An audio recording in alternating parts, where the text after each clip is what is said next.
Hello, welcome to the Fusion Artist Studio. My name is Ed Breen, and on behalf of the Fusion Arts Alliance, each week we bring you a conversation with an artist in Marion or Grant County talking about the work that they're doing, the work that they would like to do, and how the arts relate to the community. I will unabashedly say that our guest today is one of my favorite people, Carla Tucker. Thanks. Carla, we've known each other a long time. A long time. And you are multifaceted. You do lots of things. You were the music director at St. Paul Catholic Church for a long time. Yep. You have done other things in the community through the years. But the thing we want to talk about today is that you are kind of the keeper, the Empress Dowager of the costume department at Marion Civic Theater. That's right. Which is, most people have not seen that place. It's up on the second floor of the James Dean Theater down on Washington Street in downtown Marion. It is a treasure trove. You've been building that for a lot of years.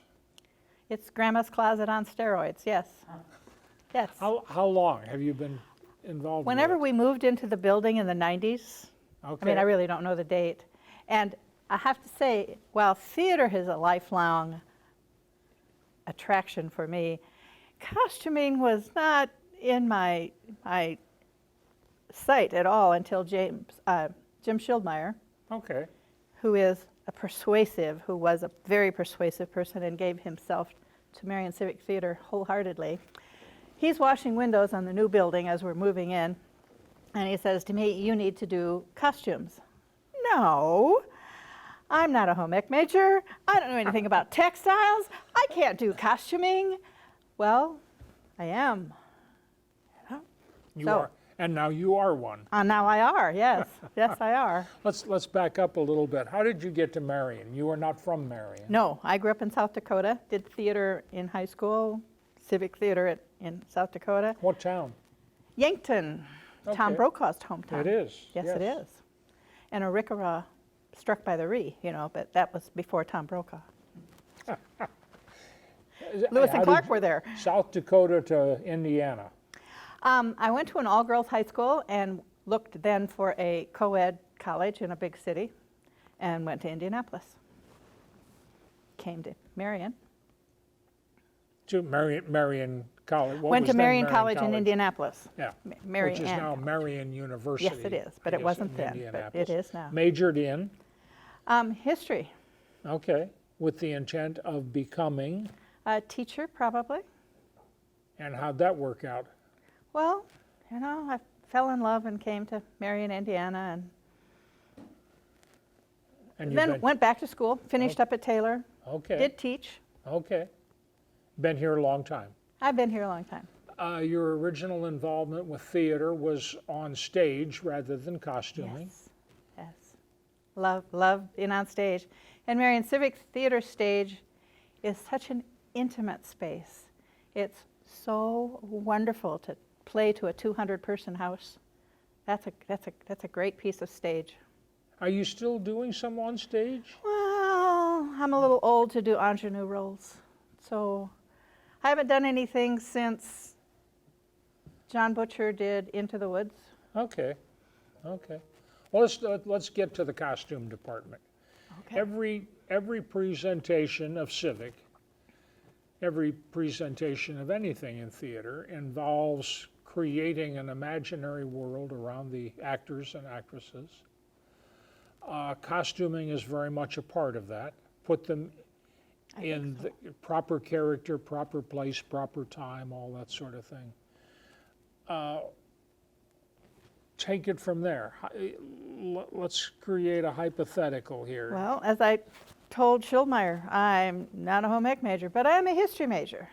So when we started to create the space upstairs, lots of people contributed to that creation. Bertha Odell had been involved with theater for a long time. She must have had a walk-in closet at her house. Some of the other costumes that Civic had were thrown in boxes in rented warehouses. So assembling all that was a work of organization. When Salem Bank went out of downtown, we got all their little index card file drawers. Oh, So okay. one at a time, I moved those pieces on a hand trolley down from Salem to Civic, and they now house an incredible costume jewelry Ah, collection. Earrings, just stuff that you've acquired. yes. Earrings fit into egg cartons. Okay. There's something for you to think about. When General Plastics went out of business, we got their blueprint cabinets. So now we have 2 banks full of gloves and hankies and fans and scarves. So it's a nice way to organize. Apparently my brain thinks in very organized places. Uh-huh. Men's costumes were easy to set up because they don't change. You know, you either have a tux or a tails or a suit jacket, and the only thing that changes is the size of the lapels. So you go from 2-inch lapels to 5-inch lapels, except for the 70s with those interesting leisure suits. And Probably wasn't anything written in the 70s that we want to put on stage anyway. we have a lot of their costumes. I mean, we got a lot of stuff from the 70s because that was easy to save. A lot of other people contributed. Chris and Elaine Green had a Girl Scout troop, so 2 of their girls did gold projects, like Eagle projects, and built racks and shelving. So we have this space. And then my history major brain assembled costumes, medieval, Shakespeare, fairy tale, colonial, Civil War, turn of the century, 20s, 30s, 40s. So you've 50s. been at this long enough now that when they decide what they're going to do for a play, you're pretty much prepared. Oh, yes. And somewhat dictatorial. No, you can't wear that just because you like it. It has to be the right era. So that's my attitude. So, yeah, and you keep acquiring stuff. We do. We get wonderful donations. Once we got this collection in place, in addition to doing our theater, both IWU and Taylor and other area colleges rent from us, as do area high schools. Other theater groups from Hamilton County to Fort Wayne come and rent our costumes because it's an incredible space. Not everybody has that luxury. Well, what do you got? 1,500, 2,000 square feet up there? I don't know. It's a big It darn used to be room. Morell's.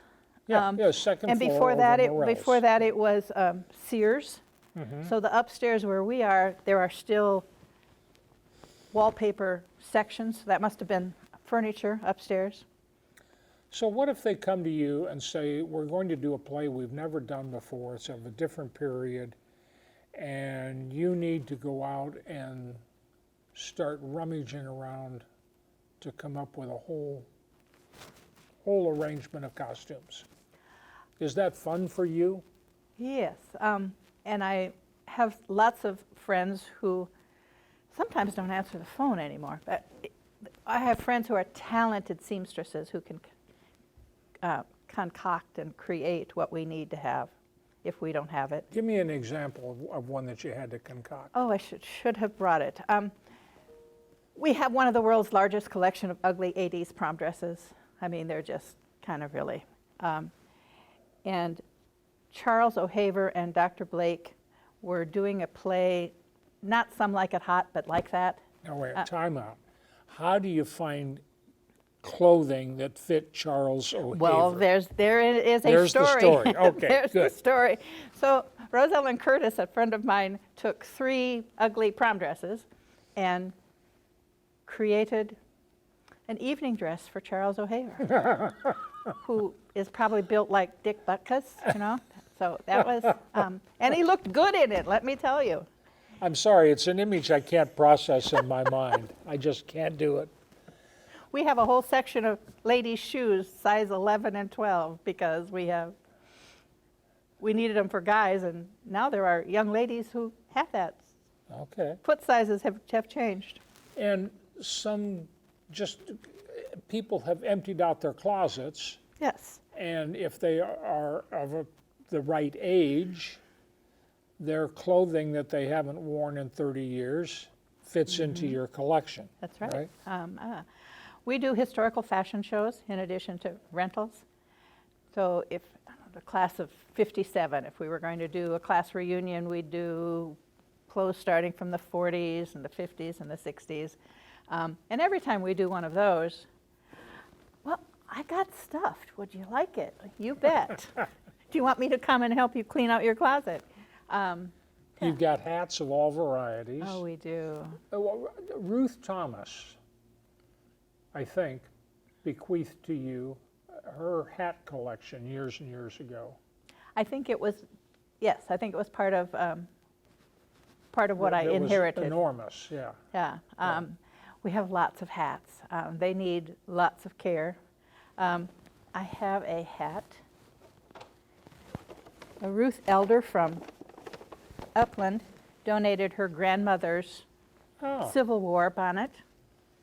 And it's starting to shred, and and this is the real thing. this is the real thing. So when we need to recreate this, I don't let this go on stage very often. But we know what we need. We know the style. We know what we have to have. So yes, that was a So wonderful. you can replicate it. Yes. Okay. Well, someone can. I don't. You weren't a home ec major. I know. Someone can. I Let's talk pretend I about don't know how to sew. some of what you have brought with you here. Yes. This is an Edwardian dress, right at the turn of the century. So after all the Victorian corsets and petticoats and layers and hoops, Edwardians at the turn of the century wore simple, slim. This is what, 120 years old. I love the construction. They didn't waste expensive fabric on the part that you didn't see. And it's no buttons, lots of embroidery, hand embroidery, I guess. That's from what era? 1900, 1910. Okay. This is Ann Sector's dress from the 20s. I love that. Yes, it's just incredible.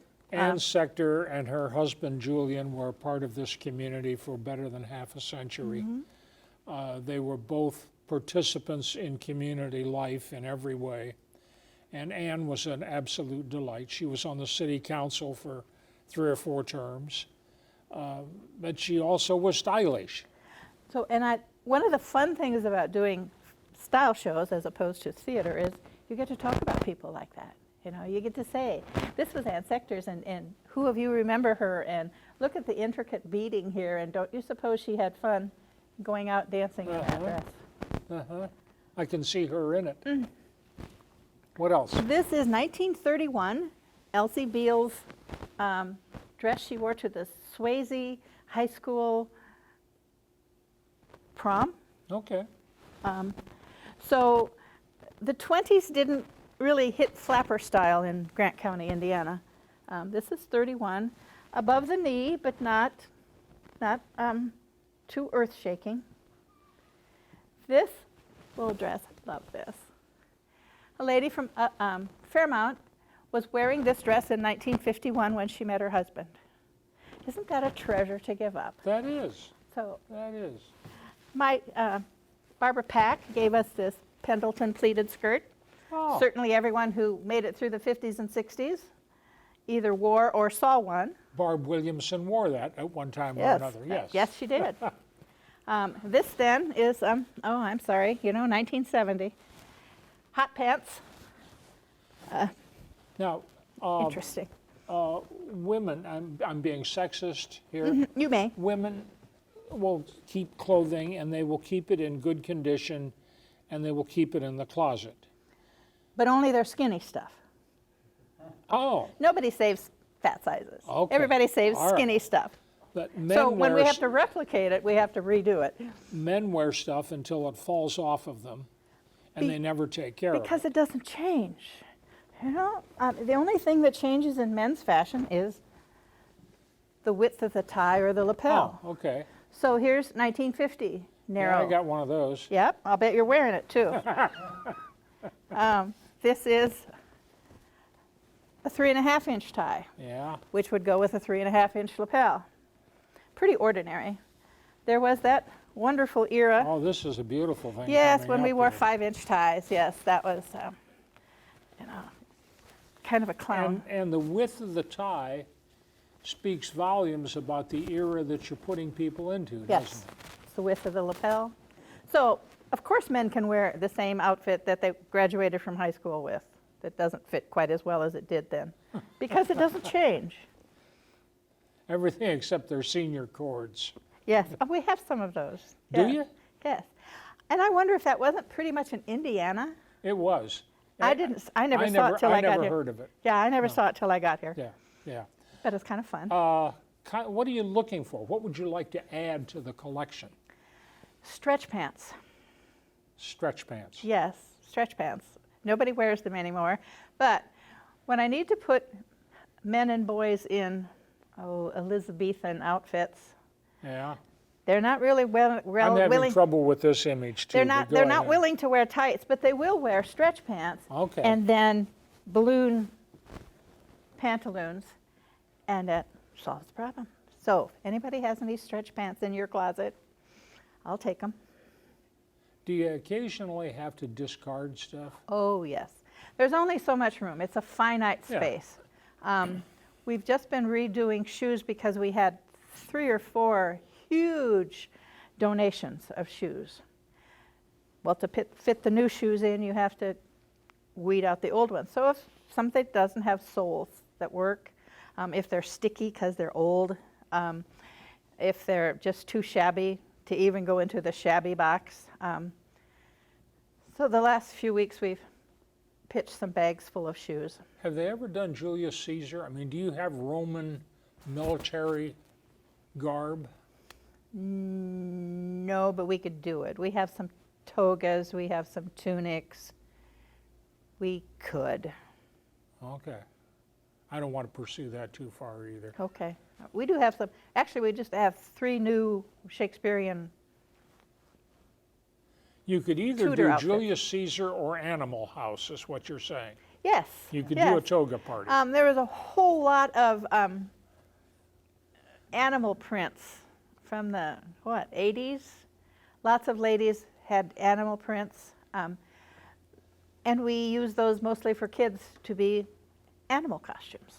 Now, is there any other living human being besides yourself who knows what's where in this archive? An old Girl Scout friend of mine, well, a past Girl Scout friend of mine, when she retired, she started helping out Rose Ellen Curtis. Is a Okay. talent. She's the talented seamstress who made Charles O'Haver's dress. And she does repairs, lots of things. If we need to create this, now we have this fabric, and this is my vision. Rose, can you do this? And she does. So do you have it by era? Is it chronological? It is. It's quite a history lesson. And we should be there instead of here talking about that Well, incredible we probably collection. should. We'll do another one. Okay. All right, that's where we have to turn this off anyway. On behalf of the Fusion Arts Alliance, we thank you for tuning in. We'll be back again next week with another artist. We want to thank Carla for being here, for bringing all the stuff with her, and sometime we will go back and revisit Carla in her natural habitat. Okay. Thank you. Thanks.